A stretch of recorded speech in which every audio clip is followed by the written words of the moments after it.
ठीक है, तो आज हमारे सामने ये जो रिपोर्ट्स हैं और इन सब के बीच में है उत्तर प्रदेश का एक जिला बांदा। सच कहूं तो इन सूखे नंबरों और सरकारी दस्तावेजों को देखकर पहली नजर में लगता है कि इनके पीछे क्या ही कहानी होगी। हाँ, अक्सर ऐसा ही लगता है। लेकिन हमारा मिशन आज यही है, इन आंकड़ों की परतों को हटाकर उस असली बांदा को समझना जो शायद इन फाइलों में कहीं छुपा हुआ है। देखते हैं ये आंकड़े हमें कहाँ ले जाते हैं। बिल्कुल। और दिलचस्प बात ये है कि ये आंकड़े सिर्फ बांदा की कहानी नहीं कहते, ये बुंदेलखंड की उस बड़ी तस्वीर का एक अहम हिस्सा है। अच्छा, जो हमें उस पूरे इलाके की सामाजिक बुनावट, पानी और जमीन से उसके रिश्ते और वहां के लोगों के संघर्ष और सपनों के बारे में बताते हैं। ये समझने की कोशिश होगी कि बांदा आज जो है वो क्यों है। तो चलिए सबसे पहले आबादी के सबसे बड़े आंकड़ों से शुरू करते हैं। 2011 में बांदा की आबादी थी जी 1,99,94,110। बिल्कुल। और 2001 से 2011 के बीच इसमें मतलब 10 साल में 17% की बढ़ोतरी हुई। ये तो काफी तेज रफ्तार लगती है ना? पहली नजर में तो हाँ, लेकिन मजेदार बात यह है कि ये असल में एक स्लो डाउन है। स्लो डाउन कैसे? अगर हम उससे भी पिछले 10 साल देखें, यानी 1991 से 2001, तो बांदा की आबादी 21% से भी ज्यादा तेजी से बढ़ी थी। ओह, अच्छा। तो असल में जनसंख्या बढ़ने की रफ्तार धीमी हुई है। अब सवाल ये उठता है कि ये रफ्तार कम क्यों हुई? क्या लोग बेहतर जिंदगी की तलाश में जिले से बाहर जा रहे हैं? हाँ, पलायन, या तो पलायन हो सकता है, या फिर परिवार नियोजन जैसी योजनाओं का असर भी हो सकता है। स्रोत इस पर चुप है, पर ये आंकड़ा एक अहम सवाल जरूर खड़ा करता है। और यहीं पर एक और आंकड़ा है जो हमेशा कहानी को एक नया मोड़ देता है। लिंगानुपात। हाँ, लिंगानुपात। बांदा में हर 1000 पुरुषों पर सिर्फ 863 महिलाएं हैं, जबकि देश का औसत 940 है। ये अंतर तो बहुत बड़ा है। हाँ, ये वाकई एक चिंताजनक आंकड़ा है। लेकिन यहीं पर कहानी में एक एक पेच है। वो क्या? देखते हैं तो वो 902 है, यानी कुल आबादी के औसत से बेहतर।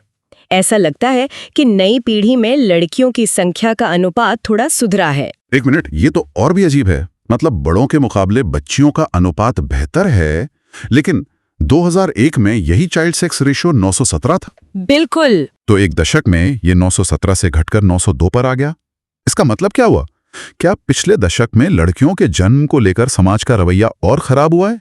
ये तो बहुत चिंता की बात है। ये एक बहुत ही गंभीर सवाल है। ये दिखाता है कि प्रगति कभी सीधी रेखा में नहीं होती। हो सकता है कुल मिलाकर जागरूकता बढ़ी हो, लेकिन उसी दौरान कुछ सामाजिक या आर्थिक दबाव भी बढ़े हों, जिनका असर बच्चियों के अनुपात पर पड़ा हो। ये आंकड़े हमें जवाब नहीं देते हैं, लेकिन सही सवाल पूछने पर मजबूर करते हैं। सही कहा। चलिए अब उस आंकड़े पर आते हैं जो मुझे इन सब में सबसे ज्यादा चौंकाता है, साक्षरता। अच्छा। बांदा की औसत साक्षरता दर करीब 67% है, लेकिन असली कहानी तब सामने आती है जब हम इसे पुरुषों और महिलाओं में बांटते हैं।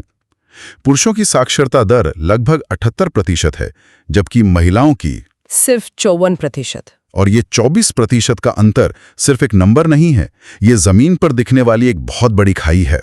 हाँ, बहुत बड़ी। इसका मतलब है कि अगर आप बांदा के किसी गांव में जाएं, तो लगभग हर 4 में से 3 पुरुष आपको पढ़े लिखे मिलेंगे, लेकिन हर 2 में से 1 महिला निरक्षर होगी। ये एक पीढ़ी का अंतर है जो एक ही घर में मौजूद है। लेकिन यहाँ एक उम्मीद की किरण भी है ना? मुझे याद है स्रोतों में 2001 के आंकड़े भी थे। बिल्कुल, और वही इस कहानी का सबसे सकारात्मक पहलू है।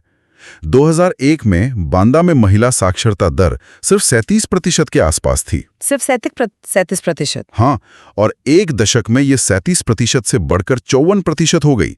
ये लगभग 17% अंकों का उछाल है, जो असाधारण है। वाह! ये दिखाता है कि शिक्षा को लेकर, खासकर लड़कियों की पढ़ाई को लेकर जमीनी स्तर पर कुछ बहुत बड़ा और सही हुआ है। 17% का उछाल तो वाकई कमाल है। लेकिन ये हुआ कैसे होगा? क्या कोई खास सरकारी योजना जैसे सर्व शिक्षा अभियान वगैरह वहां बहुत सफल रही, या फिर समाज के अंदर से कोई बदलाव आया? मुझे लगता है ये दोनों का मिला जुला असर है। सरकारी योजनाओं ने स्कूल तक पहुंच आसान बनाई, मिड डे मील जैसी स्कीमों ने बच्चों को स्कूल में रोके रखा, लेकिन साथ ही समाज में भी ये सोच मजबूत हुई कि बेटियों को पढ़ाना जरूरी है। लेकिन इस तरक्की की कहानी भी मतलब पूरे जिले में एक जैसी नहीं है। शहर और गांव की हकीकत में जमीन आसमान का फर्क है। हाँ, और वो आंकड़ा तो सब कुछ तय कर देता है। बांदा की लगभग 85% आबादी आज भी गांव में रहती है, सिर्फ 15% लोग शहरी हैं। बिल्कुल बिल्कुल बस यही एक बात बांदा की पूरी पहचान और उसकी चुनौतियों को तय कर देती है। बिल्कुल, ये 85% का आंकड़ा ही बांदा की पूरी कहानी की चाबी है। इसी की वजह से महिला साक्षरता की वो खाई इतनी गहरी दिखती है जो हमने अभी डिस्कस की। देखिए, शहरी इलाकों में साक्षरता दर 80% है, जो काफी अच्छी है। 80% तो ठीक है। लेकिन ग्रामीण इलाकों में ये गिरकर सिर्फ 64% रह जाती है। और महिलाओं के मामले में तो एक खाई पर भी चौड़ी हो जाती होगी। बहुत ज्यादा। शहर में रहने वाली 71% से ज्यादा महिलाएं पढ़ी लिखी हैं, जो एक सम्मानजनक संख्या है। लेकिन जैसे ही हम गांव की तरफ जाते हैं, ये आंकड़ा गिरकर सिर्फ 50% पर आ जाता है। 50%? मतलब गांव में हर दूसरी महिला आज भी अपना नाम तक नहीं लिख सकती। ये तो जैसे दो अलग अलग देश हों एक ही जिले के अंदर। आपने एकदम सही पकड़ा, दो अलग दुनियाएं। और ये अंतर सिर्फ शिक्षा में नहीं है। और कहाँ है? शहरी लिंगानुपात 881 है, जो ग्रामीण 860 से थोड़ा बेहतर है। एक और दिलचस्प आंकड़ा बच्चों की आबादी का है।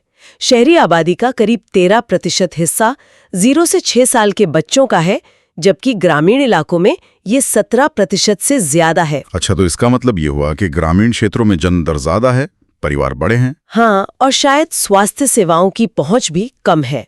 तो एक तरफ विशाल ग्रामीण आबादी है जहां साक्षरता कम है, लैंगिक असमानता ज्यादा है और जन्म दर भी ज्यादा है। अब सबसे बड़ा सवाल ये उठता है कि ये विशाल आबादी अपना गुजारा कैसे करती है? और इसका जवाब है खेती।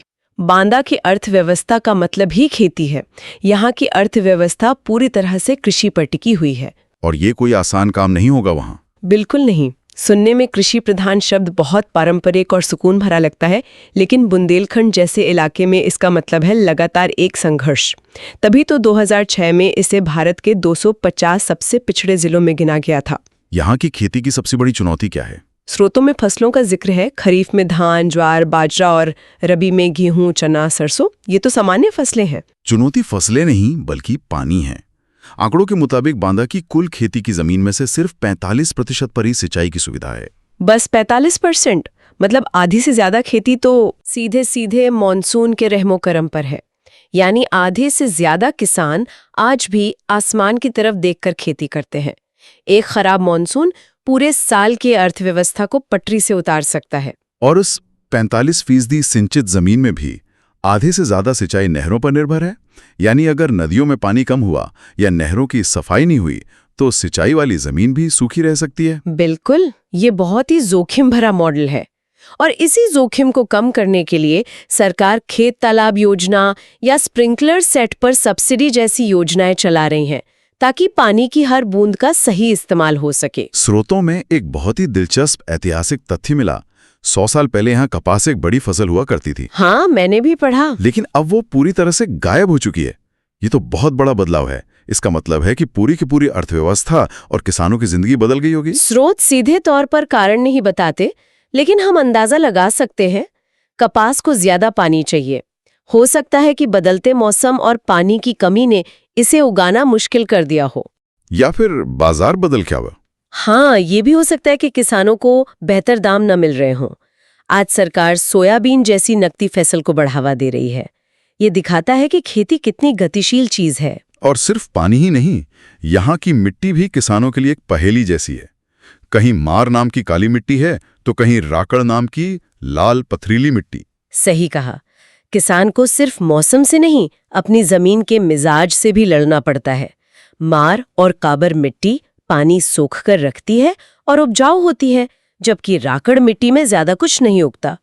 ये विविधता खेती को और भी जटिल बना देती है। इन सब मुश्किलों, संघर्षों और आंकड़ों के बीच क्या बांदा की अपनी कोई खास पहचान भी है? कुछ ऐसा जो उसे सिर्फ एक पिछड़ा हुआ जिला होने से ज्यादा कुछ बनाता हो? बिल्कुल है, और वो पहचान भी वहीं की जमीन और नदियों से जुड़ी है। स्रोत बताते हैं कि बांदा शजर पत्थर के लिए मशहूर है। शजर पत्थर, ये क्या है? ये एक अनोखा पत्थर है जो सिर्फ केन नदी में मिलता है। इस पत्थर पर कुदरती तौर पर पेड़ पौधों और पत्तियों जैसे डिजाइन बने होते हैं। इसका इस्तेमाल गहने बनाने में होता है। ये तो कमाल है। मतलब जिस नदी पर सिंचाई के लिए निर्भर हैं, वही नदी उन्हें एक अनमोल पत्थर भी देते हैं। बिल्कुल। और सिर्फ केन ही नहीं, यमुना और बागैन नदियां भी हैं। जी। ये नदियां ही इस इलाके की जीवन रेखाएं हैं। और इतिहास? अरे इतिहास तो बहुत गहरा है। यहाँ का कालिंजर का किला तो इतना पुराना है कि उसका जिक्र महाभारत में भी आता है। महाभारत में? हाँ, ये किला चंदेल राजाओं की शान था। फिर इस पर मुगलों से लेकर शेरशाह सूरी और अंग्रेजों तक सबने कब्जा करने की कोशिश की। ये किला इस इलाके की अजेय भावना का प्रतीक है। और एक भूरागढ़ का किला भी है जी, जो 1857 की क्रांति का एक बड़ा गढ़ था। कहते हैं कि वहां हुए संघर्ष में हजारों क्रांतिकारियों ने अपनी जान दी थी। जरूर। और इस पहचान में धार्मिक रंग भी शामिल है। 2011 में यहाँ की 91% आबादी हिंदू थी और लगभग 9% मुस्लिम। यहाँ बामदेवेश्वर मंदिर है, जिसके बारे में मान्यता है कि इसका नाम ऋषि वामदेव के नाम पर है, जिनसे बांदा का नाम पड़ा। अच्छा। फिर महेश्वरी देवी मंदिर जैसे कई शक्तिपीठ हैं। ये सब मिलकर बांदा को सिर्फ आंकड़ों का एक समूह नहीं, बल्कि एक जीती जागती सांस्कृतिक विरासत वाली जगह बनाते हैं। तो इस पूरी चर्चा को समेटें तो बांदा की कैसी तस्वीर उभरती है? मुझे तो ये विरोधाभासों से भरा एक जिला लगता है। बिल्कुल। एक तरफ कालिंजर जैसा गौरवशाली इतिहास है, तो दूसरी तरफ पिछड़े जिले का तमगा। महिला साक्षरता में 1 दशक में कमाल का उछाल आया है, लेकिन लैंगिक असमानता की खाई अब भी बहुत गहरी है। आपने बिल्कुल सही निचोड़ निकाला है। ये एक ऐसे क्षेत्र की तस्वीर है जो एक बड़े बदलाव के दौर से गुजर रहा है।